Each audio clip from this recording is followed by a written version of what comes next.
over at a truck stop, and he kept trying to get a hold of the other brother, and he couldn't get a hold of him, and then one of the guys came over and said, "Don't you think this has gone on long enough?" And my brother said, "Yeah." The late 80s. And so he went out to the truck, and he gave them permission to search, which he shouldn't have done. Oh my God. But they would have just gotten it. He just was sick of it too. Now, Grandma Bella's young brother, my dad's friend who built him a custom scale carry case, the Kid, was not on the ship when the DEA busted everyone. The Kid and the rest of the family were at the motel trying to figure out what to do. And that's when the Kid decides to flee with his wife and kids to Central America. Meanwhile, Grandma Bella's family bonded together to try and help her older brother, Mr. High, with his impending trial. We hired a lawyer. We took out a huge amount of money on our house to pay for it. And his wife was going to pay us back when she sold her house. But instead they seized her house, even though it had nothing to do with the bust. Man, they'll get anything they can.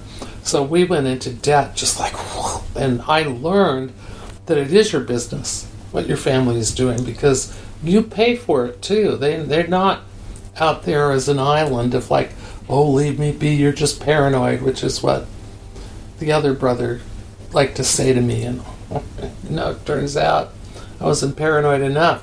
And I mean, I remember going into my Central America brother's closet and just smelling his clothes and crying, knowing that I wasn't going to see him till God knows when. He had to be on the run.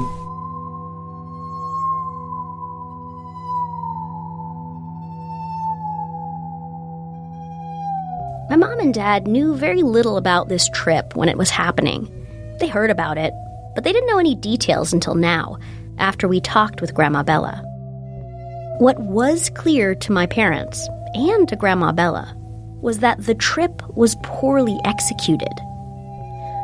Grandma Bella's brothers took a lot of extreme risks without taking extra precautions.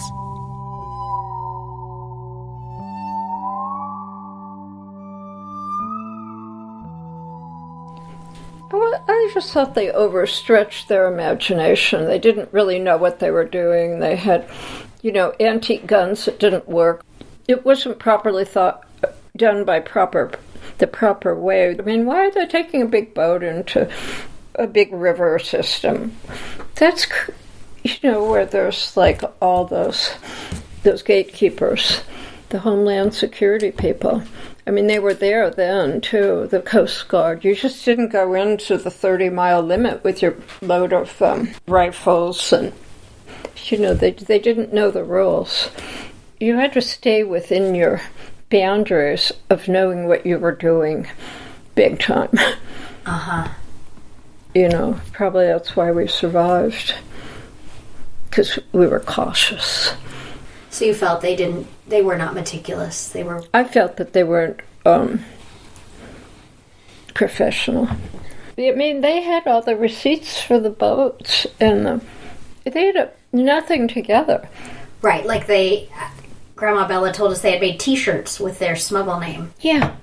Oh, gosh. They were treating it like a sport. Yeah, that was unbelievable. Now, my parents never did trips like this, which is one of the reasons they never got caught. My dad remained in one role during his 22-year smuggling career, as a distributor. My dad never went on the boats. He says he didn't want to get that close to the flame.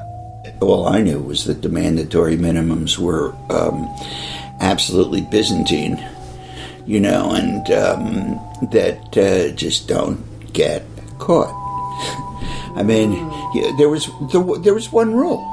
Don't get caught. He asked me for help, and there was nothing I knew to do.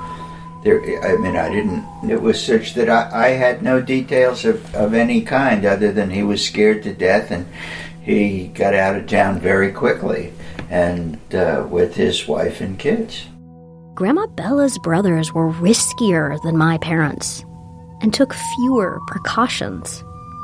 And also, they did this Afghani hash Columbia River trip right after Reagan's minimum drug sentencing laws were bolstered.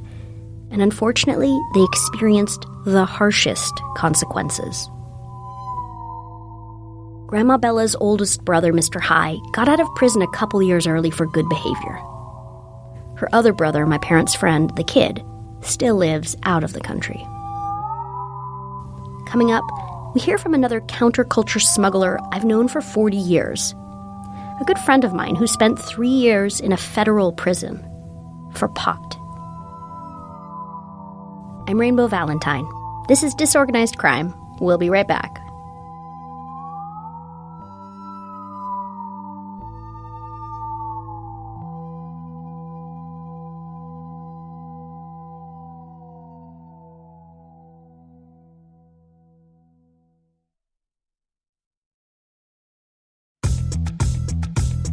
When you have a passion for sports. You cried at a preseason game. I was just about to say, and the love of your life does too.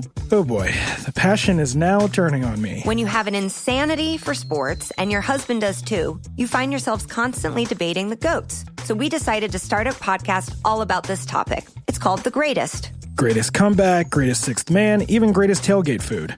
Buffalo wings. Nachos. Buffalo chicken nachos. Now this is the type of marital compromise you'll also hear on the podcast.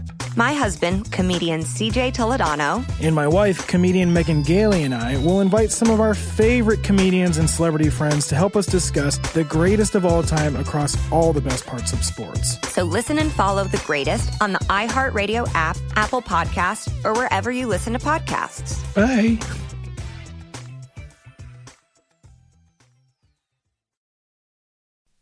Hello, bunnies. This is Arden Marine. You may know me from Chelsea Lately, Shameless, or as Regina Sinclair on Insatiable. I want to tell you about my podcast, Will You Accept This Rose, which is new to the iHeartRadio Podcast Network.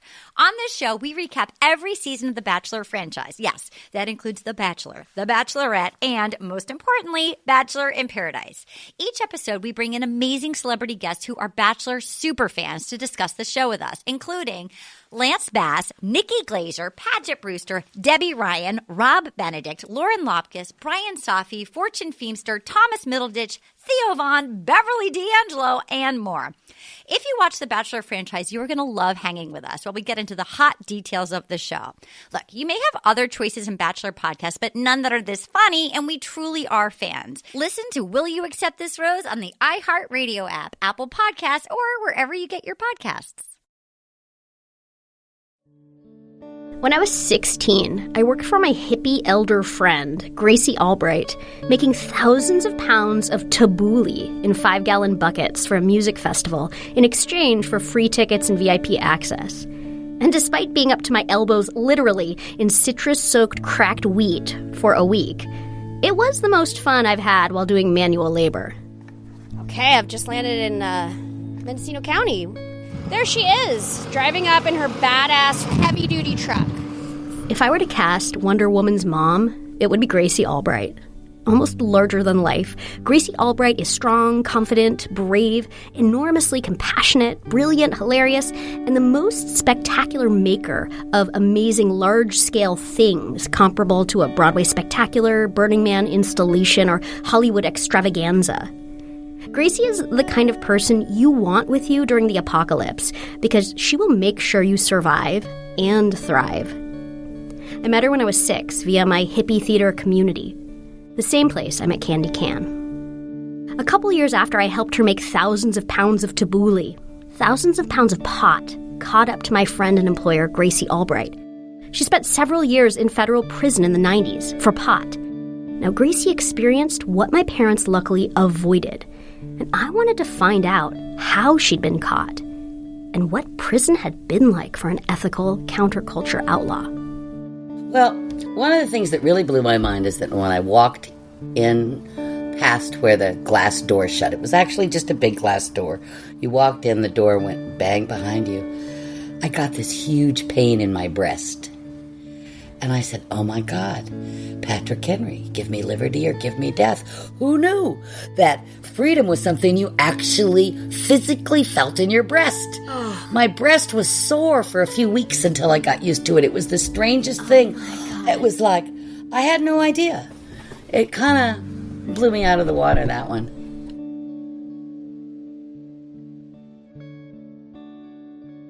So Gracie worked in pot smuggling for about 5 years as a driver. This is the mid-'80s. She also had her own business, a straight job. And pot smuggling was always a side hustle, providing her with extra money for pricey essentials, like going to the dentist. I mean, it wasn't an intentional move on my part to become somebody that was selling marijuana. I was actually doing other things. Yeah. If you asked me what I was doing, I wouldn't tell you I was a marijuana person. And in fact, even when I was doing a lot of it, it wasn't the main thing about what I was doing. It was just a side deal. You know, it was great. You could fix your teeth. You could take a vacation. Yeah. Paint us the picture of what you did and walk us through what you were doing and then walk us through. I was driving to the site and loading a rented RV full of, suitcases, and then coming up to San Francisco and parking at the airport where suitcases are completely common. And people would come pick it up. And, a few weeks later, I'd go down and collect the money and drive back. I asked Gracie how they masked the cannabis aroma on the road. Her answer is so simple, so obvious, and totally brilliant. We'd load up for the return trip, and we'd cook bacon and eggs. And then we'd have bacon hamburgers. And then we'd have bacon on our steaks. And, we wore plaid shirts, and we called it the Bacon Mobile. Bacon-mobile. The Bacon Mobile. One time we were in a hotel, and we had a whole load in the hotel with us. And I was spraying like deodorant spray in the air because you could just smell it through everything. Yeah. And I set off the smoke alarm, and I went, holy fuck. So there was, moments. Well, what happened? Nothing. But, what happened is we all got a big adrenaline rush. Even though she wasn't a full-time smuggler, Gracie also had to figure out things like how to launder her money. She worked in hospice in San Francisco during the AIDS crisis of the 1980s. And she did a true fuck you to the man to clean her money.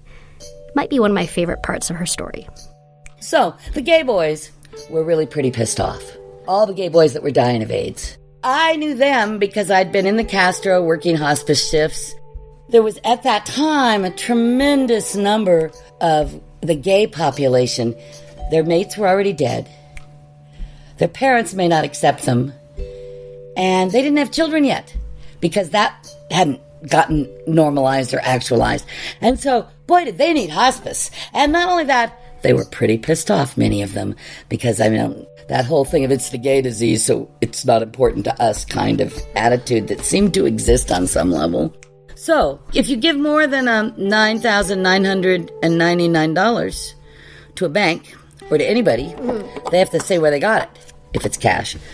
So, I got to give my lawyer $9,999 because the government really wanted to know how I was paying for my legal help. And my lawyer said to me, they're going to subpoena this information. Great. You have to get me personal checks.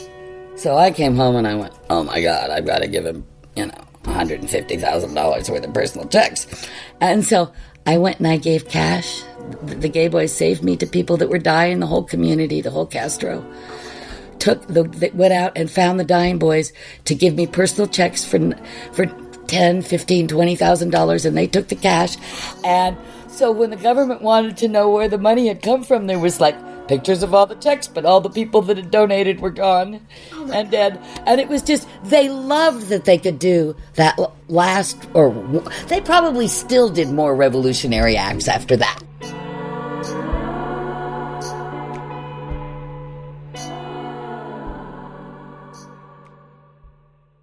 So Gracie never technically got busted. There wasn't a moment where she was caught red-handed in the act, and there was no evidence she'd been a smuggler. But the government got her on conspiracy. Gracie's indictment transpired in the early 90s when the government was avidly enacting Reagan's mandatory minimum sentencing laws, aiming to imprison as many drug offenders as possible. And conspiracy to commit a drug offense was considered as bad as executing the misdeed. Here's Bill Panzer, the cannabis attorney I chatted with in episode 3. Conspiracy is when 2 or more people agree to do something illegal, and they take at least one step in furtherance of the conspiracy. But yeah, conspiracy is a